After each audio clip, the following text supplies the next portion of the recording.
Why Poland, Finland, and Sweden hate Russia. 1. Poland, centuries of betrayal and aggression. The Russian Empire always meddled in Polish affairs. It prevailed in the 17th century Russo-Polish War. Henceforth, the Russians saw Poland as their protectorate. When the Poles rebelled, Russia put an end to Poland.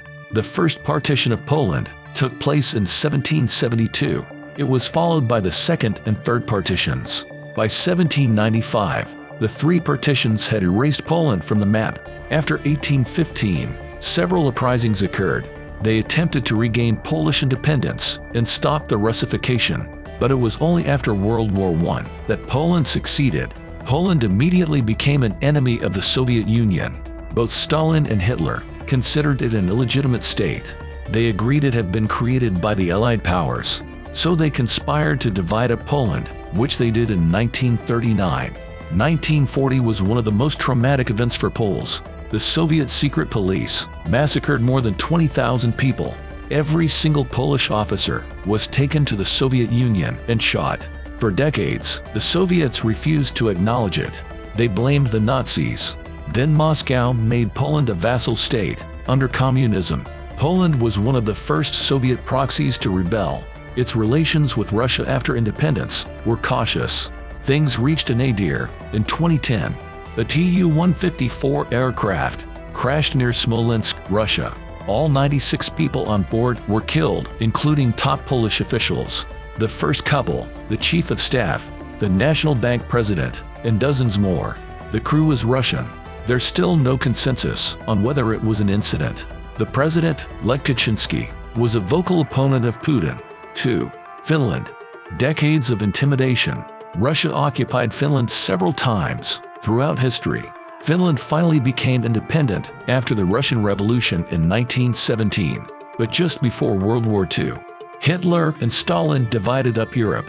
Finland was assigned to the Soviet sphere of influence. The Red Army attacked Finland in 1939.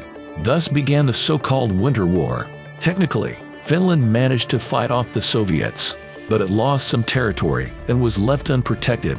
Finland's pleas to Western allies for military aid went unanswered.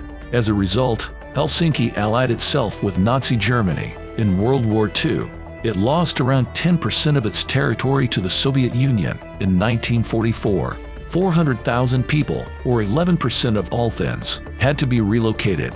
Helsinki was also forced to pay Moscow $300 million in damages. Finland had to sign the Agreement of Friendship with the Soviet Union. This isolated it from the West and made it dependent on Moscow. This scenario became known as Finlandization. Until the 1970s, Finnish news was censored. Newscasters weren't allowed to criticize the Soviet Union in any way. Yet everyone lived in constant fear of invasion. Only the Soviet Union's collapse allowed Finland to breathe freely. It remained staunchly neutral until 2022. But Russia's invasion of Ukraine pushed Finland to join NATO. 76% of Finns supported this decision. We have seen how Russia behaves in Ukraine. Of course, we need to consider which is the best way to ensure that the same will never happen to Finland. Prime Minister Sanna Marin. 3. Sweden. Bad neighborhood.